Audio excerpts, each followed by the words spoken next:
Hey, Motorman here, and today I'm going to do a comparison between two motorcycles, two Harley Davidson motorcycles that I have not seen compared as of yet, but I think they should be because I think it might be a similar customer. So I'm here at Newport Richey Harley Davidson. Let me show you what I've got. This is a 2022 Sportster S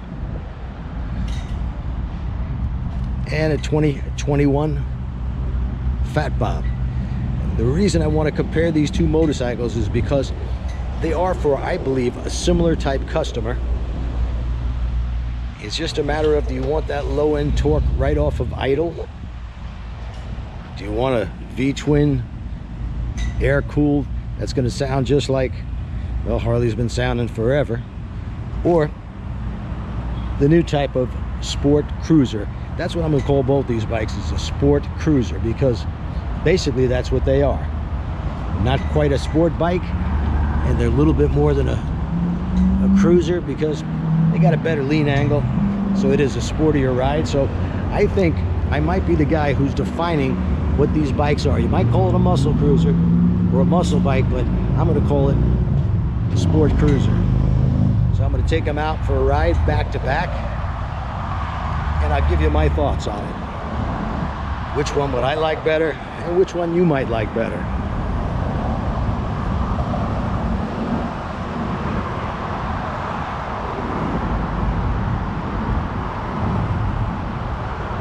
Fat Bob, of course, has the 114 motor,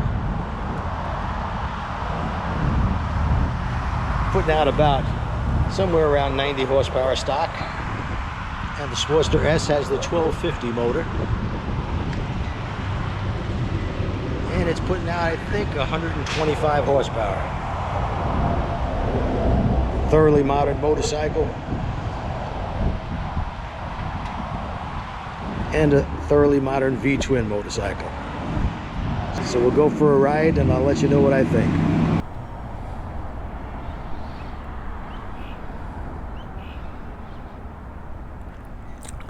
That flashing you see is because these are LEDs, and the camera reads them as they're constantly, as if they were constantly flashing, but of course that's not the case.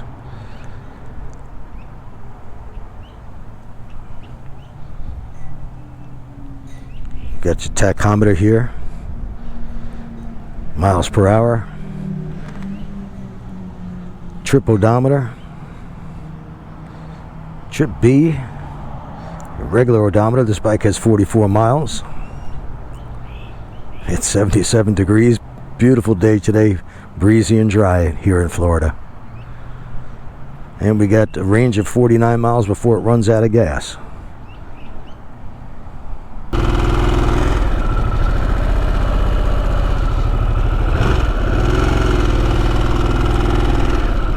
First thing I like to do when I get on a new motorcycle is check out its maneuverability.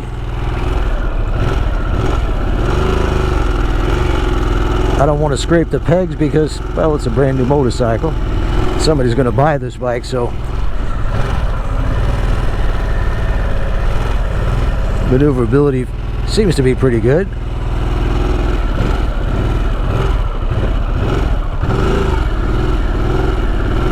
Lean angle is very good, nowhere near scraping the pegs yet.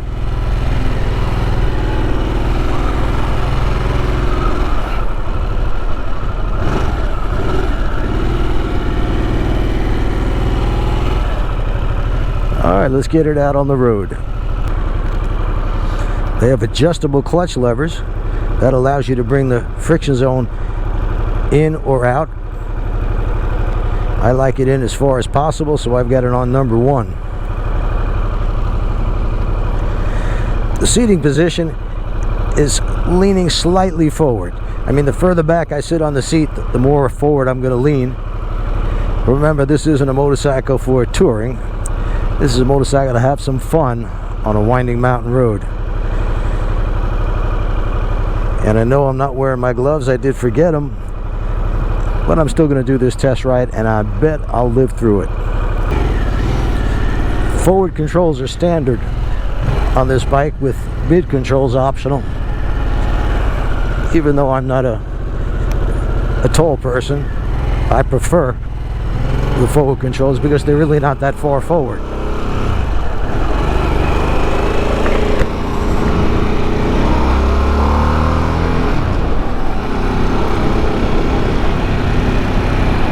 Now, of course, with no windshield on the bike, you're gonna get some wind noise.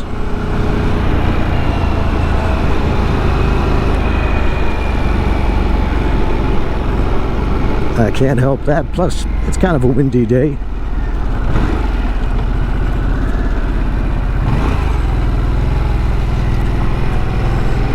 Bike turns in beautifully.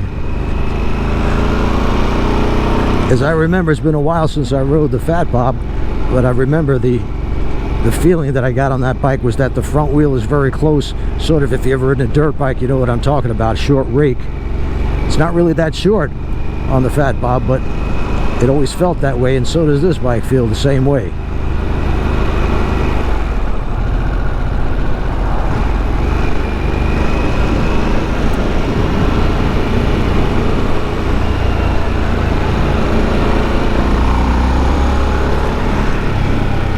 Man, lots of power.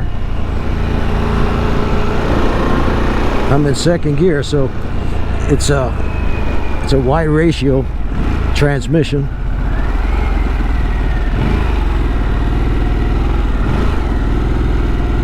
And the signal lights on this bike are closer to what you'll find on most European or Japanese bikes. It's the single control on the left side.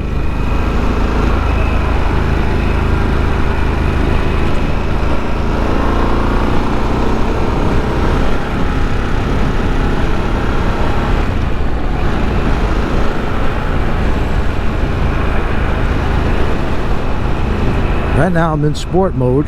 You see the S over here on the speedometer. I think I'll leave it there because, well, it's a sporty motorcycle.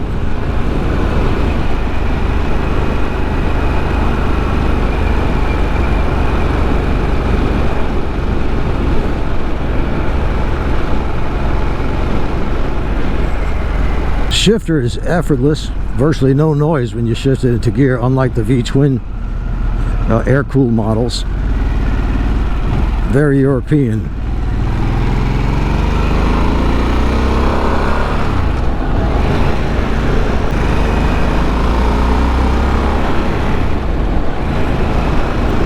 The weight of this motorcycle, which I believe is right around 500 pounds and 125 horsepower, it's a fast bike.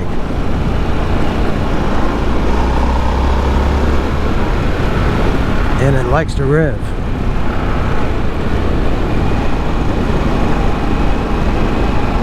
Now I'm going 51. Let's put it in 6th gear. Picks right up. No problem at all. So it's got plenty of torque, even at lower RPMs.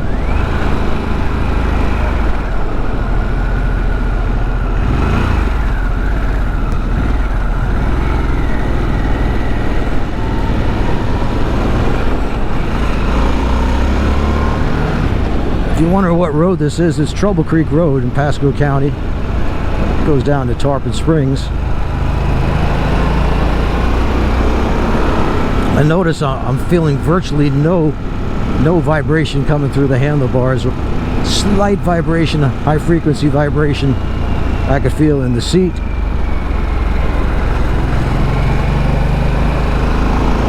The seat, by the way, is firm. But as I've stated before, unless you're riding for at least an hour, you really can't tell as far as comfort, because it feels great now. But if I was riding for an hour or more, that's when you start to tell if how long you're going to be able to put up with the seat.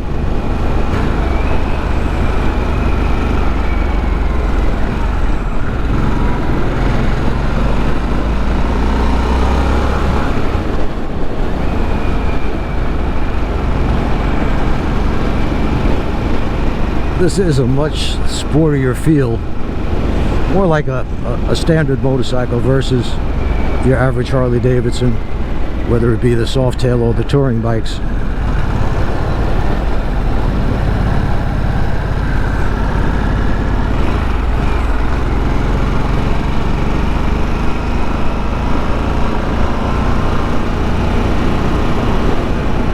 Now I realize that there's a lot of motorcycles from Yamaha, Honda, Suzuki that are less expensive and have about the same amount of horsepower.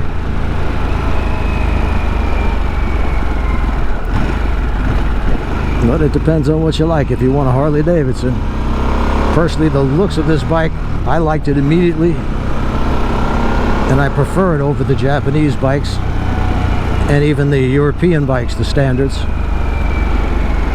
The European bikes probably more in the same price range.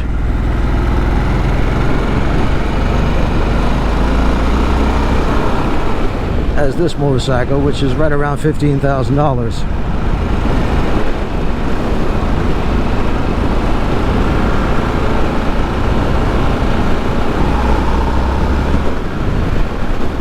Yeah, I can't see anybody wanting more power than what this bike has. And especially when you get up above 3,500 RPMs, man, this bike really takes off.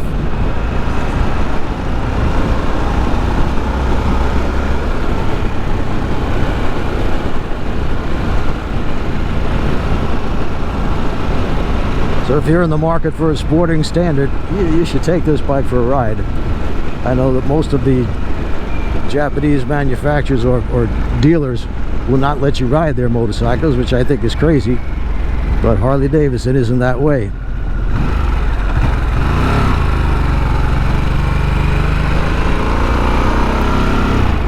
Now I've got the clutch, the setting that allows me to get that friction zone as close as possible to the grip. Personally, I like it even closer, and this is a cable clutch, so I notice there's another adjustment here. So if you want that clutch to grab closer to the grip, as I do, you can get that kind of adjustment out of it if the adjustment wheel here isn't enough.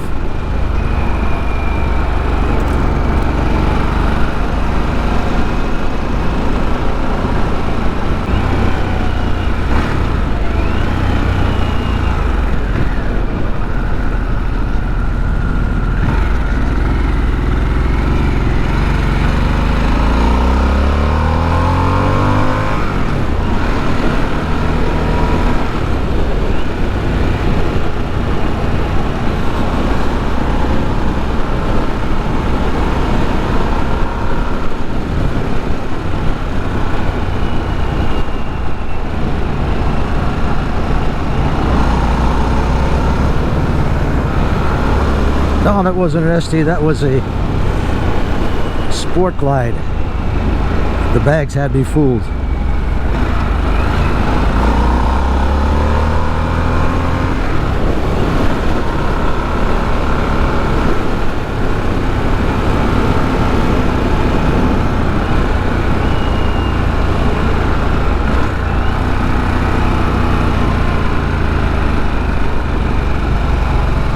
Little trail brake in here, a little bit of front brake on, front brakes off, accelerate. Man, you're gonna have a lot of fun with this motorcycle. Here in Florida, we don't have too many winding roads. This is one of the few. But boy, if this was a road like you find up in the Smoky Mountains or in many other states other than Florida, you could have a ton of fun on this motorcycle. It handles beautifully. Turns in so quick, just a slight push on the bars and the bike starts to turn. A lot of people said that, well, what we got there, a raccoon. A lot of people said that that wide front tire might be a hindrance. I don't feel that at all, and I think it looks good with that wide front tire on this bike.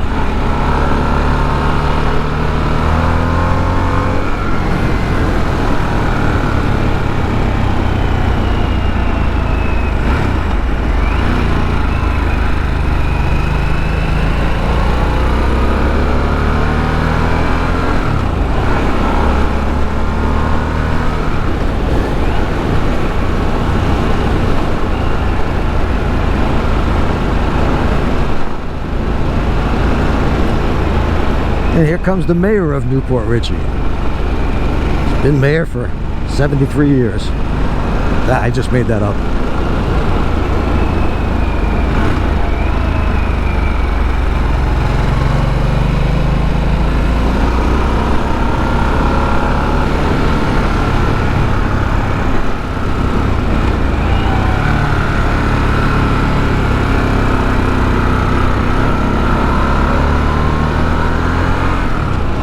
Gearbox just shifts so smooth. Excellent brakes as well.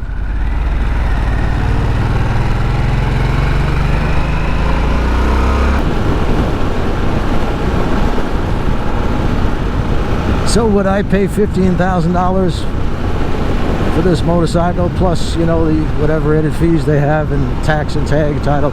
It's gonna probably run you around $16,500, something like that.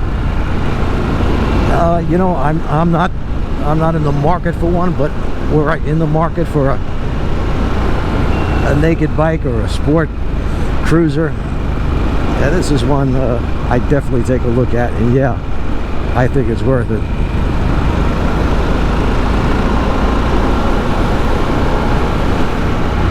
Next, we'll see how it compares with the Fat Bob.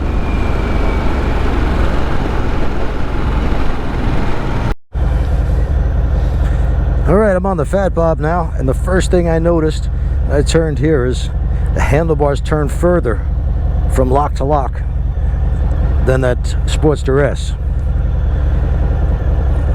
Sort of a similar idea here with the speedometer, tachometer up here, speedometer, miles per hour. Let's see what else we have here. RPMs, you can see it down here as well. Kind of redundant. There's 9,600 miles on this motorcycle. They said I think this is a 2019, but the 2022 is exactly the same. And we've got 154 miles to empty.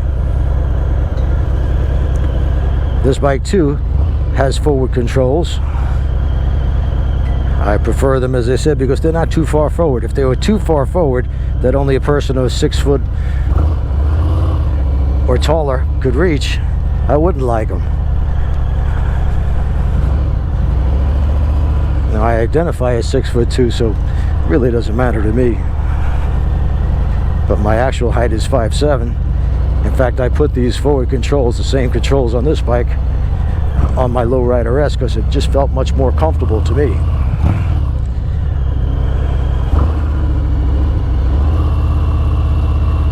Now, being more comfortable on this motorcycle, or being more used to it than that Sportster, I'm willing to turn it a little bit tighter. I believe this has got a 32-degree lean angle versus 34 degrees on that Sportster S. But I'm more willing to take advantage of it on this motorcycle because I'm used to it. By the way, that's a aftermarket exhaust on here, so normally they don't sound this healthy.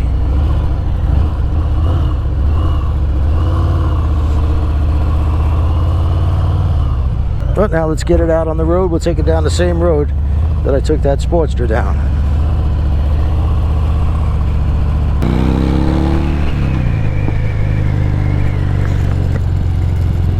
Now initially it feels like it's more torque right off of idle than that 1275 motor on the Sportster, but I could feel as it starts to rev, it doesn't climb quite as fast or near as fast as the Sportster.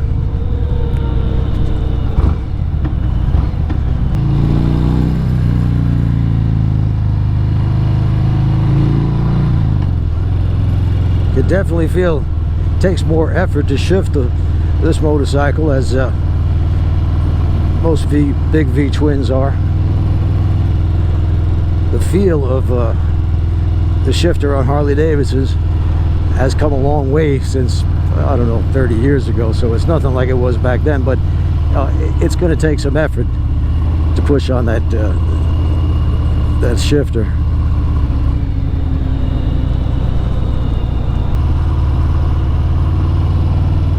Right now I'm in second gear, so right off we're at 2,000 RPM. If I give it a little gas, yeah, it pulls you back, throws you back, because it's got so much torque down so low down in the rev range. So initially it'll feel faster than a bike like the Sportster S, but as soon as it starts to rev and you get around 3,000 RPM, that's when that Sportster S really would run away from this bike.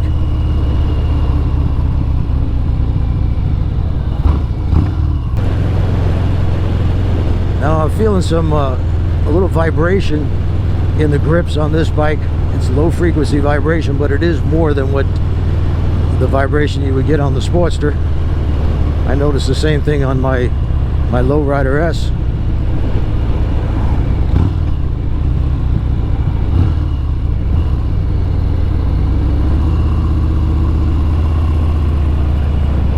Whereas I don't get it at all on any of my touring bikes, the electric glides. Virtually no vibration on those that gets through. And they are rubber mounted, whereas this is a solid mounted motor with balance shafts. So it's not an objectionable vibration. In fact, it feels good.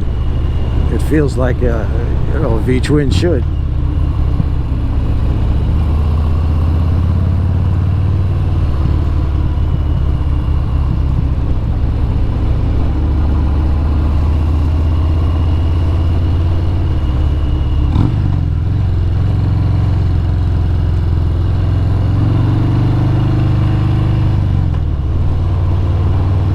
.32 lean angle on this bike, similar to the touring motorcycles like the Ultra, the Road King Standard, and of course all the police bikes. And while we were out on the track in Arizona testing the new ST models, I found that 32 degrees is plenty for a cruiser. I know lately some people are jacking them up, putting 14-inch shocks on them.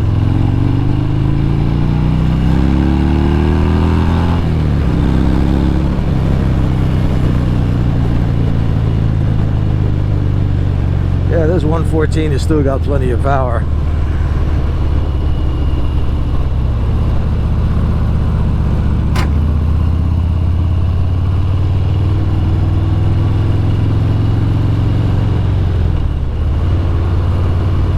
More power than you'll ever need, but if you want more, well, the Sportster's got more. It's just a totally different feel on that motorcycle than this one.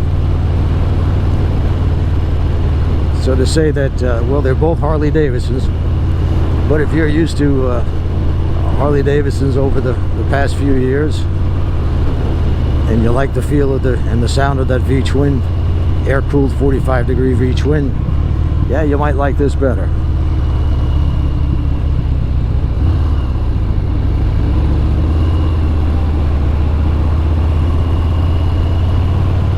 If I had to choose between these two bikes, and let's say they were both the same price, I think I would take this one.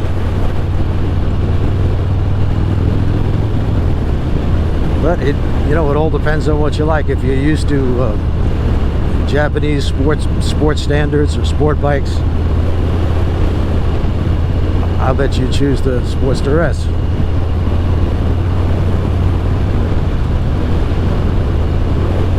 Again, with no windshield, I'm sure there's a lot of wind noise on this video. If it's too much, I'll do a voiceover. But this bike turns in just fine. It's got the inverted forks like the Lowrider S, and I think it might be a little tighter rake. I'm not sure. It just has a different feel, because I really don't know why, but it feels like the front tire is much closer to the tank than it would be on a Lowrider S.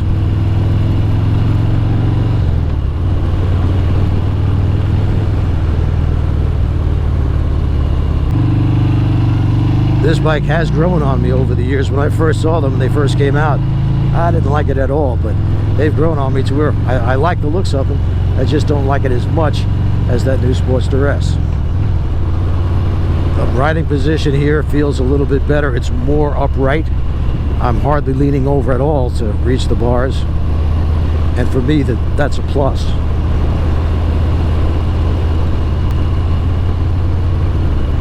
There are no riding modes on this bike. It does come standard with ABS, but not cornering ABS. Sportster has cornering ABS.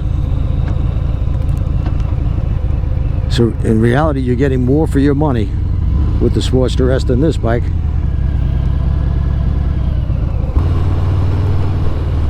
Now if I take price into consideration, and if my budget is tight, I'd probably go with the Sportster being over $3,000 less money. And if I was into all the high tech I could get, for sure the Sportster's the better deal.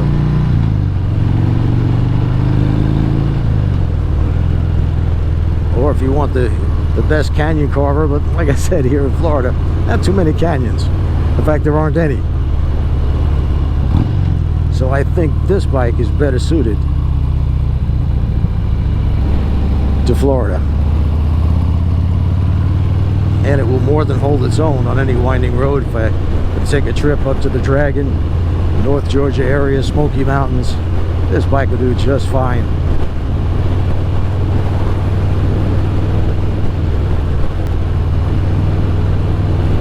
So if money wasn't the factor, I would take this over the Sportster S. If you're trying to get the fastest, sportiest ride out of a Harley Davidson for the least amount of money, the Sportster S would be the one. That's why I say you got to ride both of them and see what you like.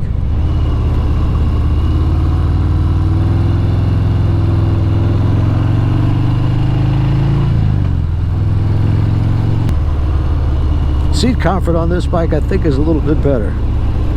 It could also be because this seat is probably broken in, since the bike's got about 10,000 miles on it and the Sportster is brand new.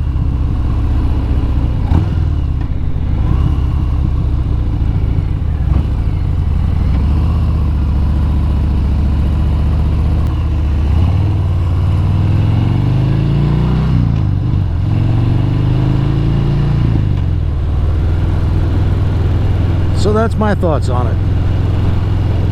Everything being equal, price being equal, I would take this over the Sportster. If money was kind of tight or I wanted the fastest sport cruiser, then the Sportster S would be the one.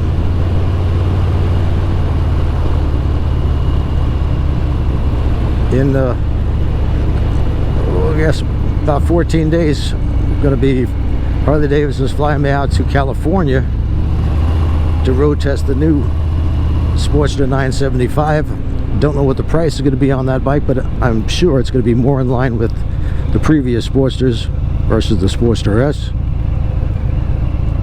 I'll also get a chance to ride the new Lowrider ST, Santa Barbara, California, where I understand there's some beautiful riding roads. So I'll keep you posted on that. And that's it for now. Make sure you subscribe, click that notification bell, give me a thumbs up if you will. Subscribing to the channel really helps keep the channel going.